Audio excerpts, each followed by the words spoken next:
नमस्कार दोस्तों, हमारे TI स्टोरीज यूट्यूब चैनल पर आपका स्वागत है।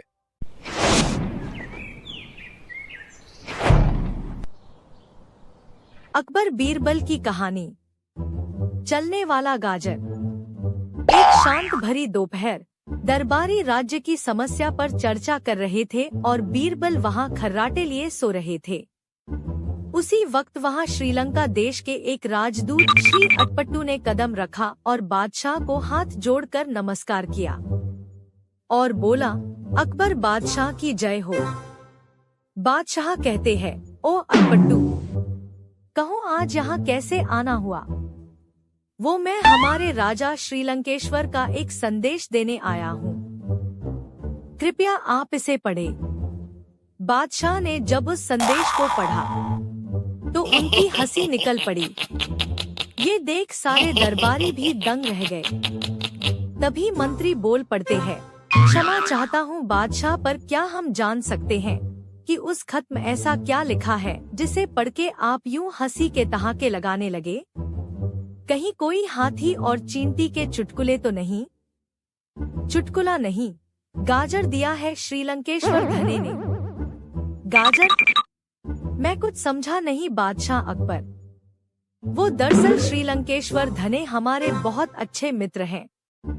जब हम उनसे आखिरी बार मिले थे तब राज्य तुम्हारा बहुत सुंदर है, पर हमारा राज्य जीतना नहीं, मैं नहीं मानता।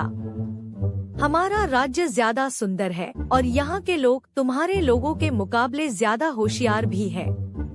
अगर ये बात है तो फिर मुझे साबित करना ही होगा कि तुम्हारी लोगों की होशियारी मेरे सामने नहीं चलेगी। ठीक है, हमें ये चुनौती मंजूर है। तुम जब चाहो तब हमारे लोगों का इम्तिहान ले सकते हो, पर अगर तुम ये चुनौती हार गए तो फिर हम अपनी मूछे से मुंडवा देंगे। बिना मूछों के बादशाह कैसे लगेंगे? ये सोचकर दरबारी सर खुजाने लगे और तभी बादशाह बोले, अब हमारी शान तुम सबके हाथों में है। जैसे कि इस खत में लिखा है, हमें श्रीलंकेश्वर धने के पास चलते फिरते गाजर भेजने होंगे। चलते फिरते गाजर? ये कैसे मुमकिन है? गाजर तो जमीन के अंदर होते हैं ना, और इतने मजबूती से गड़े हुए होते हैं कि चलना फिरना तो छोड़ो, वो तो हिलते ढुलते भी नहीं है। हम जानते हैं, पर हमें किसी भी हाल में ये शर्त जितनी होगी। अगर मैं ये शर्त हार गया तो मेरी तो सिर्फ मूंछे जाएगी। तुम सबकी तो मैं दाढ़ी और सर दोनों मुंडवा दूंगा। ये सुन तो सब चिंतित हो गए और एक साथ एक सुर में चिल्लाए, हाँ? कौन? क्या? कब? कैसे? अचानक से आवाज आई। कुछ क्षणों में बादशाह ने बीरबल को सारी बात समझाई, जिसे सुन बीरबल सोच में पड़ गए और बोले, ये क्या? क्षमा चाहता हूँ महाराज, ये मुमकिन नहीं होगा। हम इंसान एक दूसरे को चुनौती दे सकते हैं, प्रकृति को नहीं। ये क्या कह रहे हैं वो बीरबल? ये सिर्फ बादशाह के मूछों का नहीं, राज्य के इज्जत का भी सवाल है। बीरबल बेचारा तो इस बार फंस गया था। काफी सोच विचार के बाद भी उन्हें इसका हल मिल नहीं रहा था। इस बार उन्होंने हार मान ही ली, जिसे देख बादशाह भी चौंक गए और आटापट्टू ने अपनी झोली से वस्त्रा निकालते हुए कहा, तो बादशाह अकबर के शर्त के अनुसार अब आपकी मूंछें काट कर अपने साथ लेकर जाता हूँ। ये सुन बादशाह पसीना पसीना हो गए। उनकी मूंछें उनकी शान थी, जिसके अब बलि चढ़ने वाली थी। वहां खड़े बीरबल ने अपना सिर्फ नीचे झुका लिया, लेकिन तब उनके दिमाग की बत्ती जली। रुको अटापट्टू जी, मुझे चलते फिरते गाजरों का पता लग चुका है। ये सुन अटापट्टू रुके और बादशाह समेत सभी दरबारियों ने राहत की सांस ली। हाँ, बस आप मुझे कुछ दिनों का वक्त दीजिए, मैं स्वयं आपके पास चलते फिरते गाजर भिजवा दूंगा।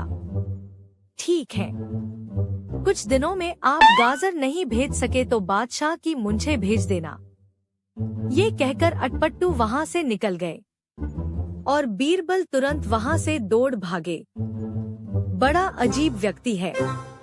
ये बाहर आते ही बीरबल ने तुरंत 4 लकड़ी के डब्बे मंगवाए। फिर उन्होंने उन डब्बों में काली मिट्टी भरवाई और फिर खाद डालने के बाद उसमें उन्होंने गाजर के बीज बोए।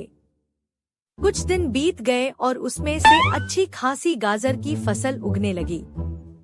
वाह बीरबल, तुमने तो अच्छी फसल उगाई है। वो तो ठीक है बादशाह, पर ये गाजर चल कहाँ रहे हैं? वे तो वही है, रुको जरा, सब्र करो। फिर बीरबल ने सीटी बजाई और वहां आ पड़ी एक बैलगाड़ी। फिर उनके इशारे पर कुछ सेवकों ने उन लकड़ी के डब्बे को गाड़ी पर लाना दिया, जिससे वे एक खेत सामान लगने लगे।